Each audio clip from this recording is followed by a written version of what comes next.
마테오 복음서 21장. 예루살렘에 입성하시다.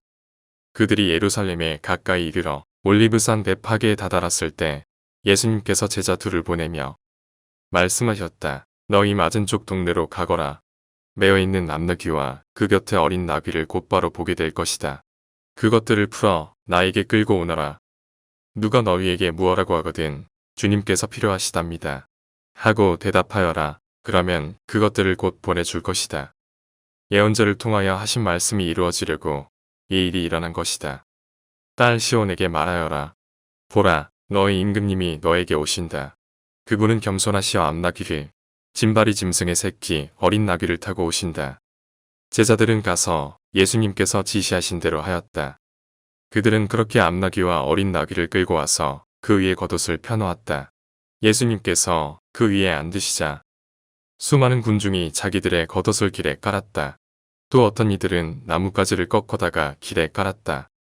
그리고 앞서가는 군중과 뒤따라가는 군중이 외쳤다. 다윗의 자손께 호산나. 주님의 이름으로 오시는 분은 복되시어라. 지극히 높은 곳에 호산나. 이렇게 하여 예수님께서 예루살렘에 들어가시니 온 도성이 술렁거리며 저분이 누구냐 하고 물었다. 그러자 군중이 저분은 갈릴레아 나자렛 출신 예언자 예수님이시여 하고 대답하였다. 성전을 정화하시다. 예수님께서는 성전에 들어가시어 그곳에서 사고팔고 하는 자들을 모두 쫓아내시고 환전상들의 탁자와 비둘기 장수들의 의자를 둘러 엎으셨다. 그리고 그들에게 말씀하셨다. 나의 집은 기도의 집이라 불릴 것이다. 라고 기록되어 있다. 그런데 너희는 이곳을 강도들의 소굴로 만드는구나. 그때의 성전에서 눈머니들과 절름거리는 이들이 다가오자 예수님께서는 그들을 고쳐주셨다. 수석 사자들과 율법학자들이 예수님께서 일으키신 기적들을 보고 또 성전에서 다윗의 자손께 호산나 하고 외치는 아이들을 보고 불쾌해하며 예수님께 저 아이들이 무엇라고 하는지 듣고 있어 하였다. 예수님께서 그들에게 말씀하셨다. 그렇다. 당신께서는 아기들과 젖먹이들의 입에서 찬양이 나오게 하셨습니다. 라는 말씀을 너희는 읽어본 적이 없느냐? 예수님께서는 그들을 두고 성을 나와 베타니아로 가시어 그곳에서 밤을 지내셨다. 무화과 나무를 저주하시다. 예수님께서는 새벽에 성 안으로 되돌아가실 때 시장하셨다. 마침 길가에 있는 무화과 나무 한 그루를 보시고 가까이 가셨다. 그러나 잎사귀 밖에는 달리 아무것도 보이지 않았으므로 그 나무를 향하여 말씀하셨다. 이제부터 너는 영원히 열매 맺는 일이 없을 것이다. 그러자 나무가 즉시 말라버렸다. 제자들이 그것을 보고 놀라서 어째서 무화과 나무가 즉시 말라버렸습니까? 하고 물었다. 예수님께서 그들에게 대답하셨다. 내가 진실로 너희에게 말한다.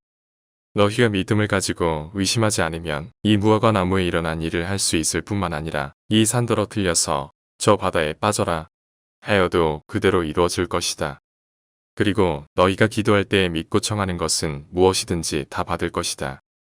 예수님의 권한을 문제 삼다. 예수님께서 성전에 가서 가르치고 계실 때 수석 사자들과 백성의 원로들이 예수님께 다가와 말하였다. 당신은 무슨 권한으로 이런 일을 하는 것이요? 그리고 누가 당신에게 이런 권한을 주었어? 그러자 예수님께서 말씀하셨다. 나도 너희에게 한 가지 묻겠다. 너희가 나에게 대답하면 나도 무슨 권한으로 이런 일을 하는지 너희에게 말해주겠다. 요한의 세례가 어디에서 온 것이냐? 하늘에서냐? 아니면 사람에게서냐? 그들은 저희끼리 의논하였다. 하늘에서 왔다 하면 어찌하여 그를 믿지 않았느냐? 하고 우리에게 말할 것이요. 그렇다고 사람에게서 왔다 하자니 군중이 두렵소. 그들이 모두 요한을 예언자로 여기니 말이요. 그래서 그들이 예수님께 모르겠소 하고 대답하였다. 그러자 예수님께서 그들에게 말씀하셨다. 나도 무슨 권한으로 이런 일을 하는지 너희에게 말하지 않겠다. 두 아들의 비요. 너희는 어떻게 생각하느냐? 어떤 사람에게 아들이 둘 있었는데 맏아들에게 가서 너 오늘 포도밭에 가서 일하여라 하고 일렀다. 그는 싫습니다 하고 대답하였지만 나중에 생각을 바꾸어 일하러 갔다.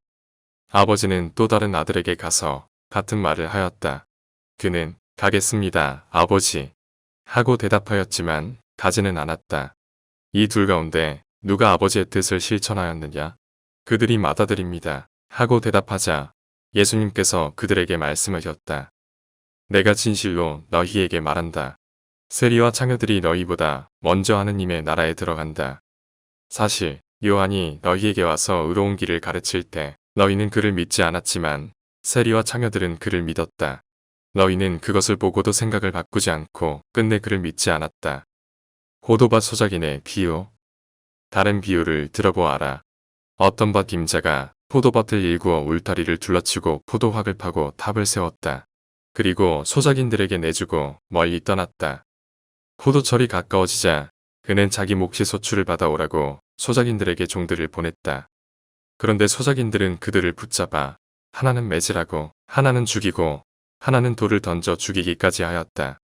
주인이 다시 처음보다 더 많은 종을 보냈지만 소작인들은 그들에게도 같은 짓을 하였다. 주인은 마침내 내 아들이야 존중해 주겠지 하며 그들에게 아들을 보냈다. 그러나 소작인들은 아들을 보자 저자가 상속자다. 자, 저자를 죽여버리고 우리가 그의 상속재산을 차지하자 하고 저희끼리 말하면서 그를 붙잡아 포도밭 밖으로 던져 죽여버렸다. 그러니 포도밭 주인이 와서 그 소작인들을 어떻게 하겠느냐? 그렇게 악한 자들은 가차없이 없애버리고 제때의 소출을 바치는 다른 소작인들에게 포도밭을 내줄 것입니다. 하고 그들이 대답하자 예수님께서 그들에게 말씀하셨다. 너희는 성경에서 이 말씀을 읽어본 적이 없느냐? 집 짓는 이들이 내버린 돌 그 돌이 모퉁이의 머릿돌이 되었네. 이는 주님께서 이루신 일 우리 눈에 놀랍기만 하네. 그러므로 내가 너희에게 말한다. 하느님께서는 너희에게서 하느님의 나라를 빼앗아 그 소출을 내는 민족에게 주실 것이다. 그리고 그 돌 위에 떨어지는 자는 부서지고 그 돌에 맞는 자는 누구나 으스러질 것이다. 수석 사자들과 바리사이들은 이 비유들을 듣고서 자기들을 두고 하신 말씀인 것을 알아차리고 그분을 붙잡으려고 하였으나 군중이 두려웠다. 군중이 예수님을 예언자로 여겼기 때문이다. 영광이 성부와 성자와 성령께 처음과 같이 이제와 항상 영원히 아멘.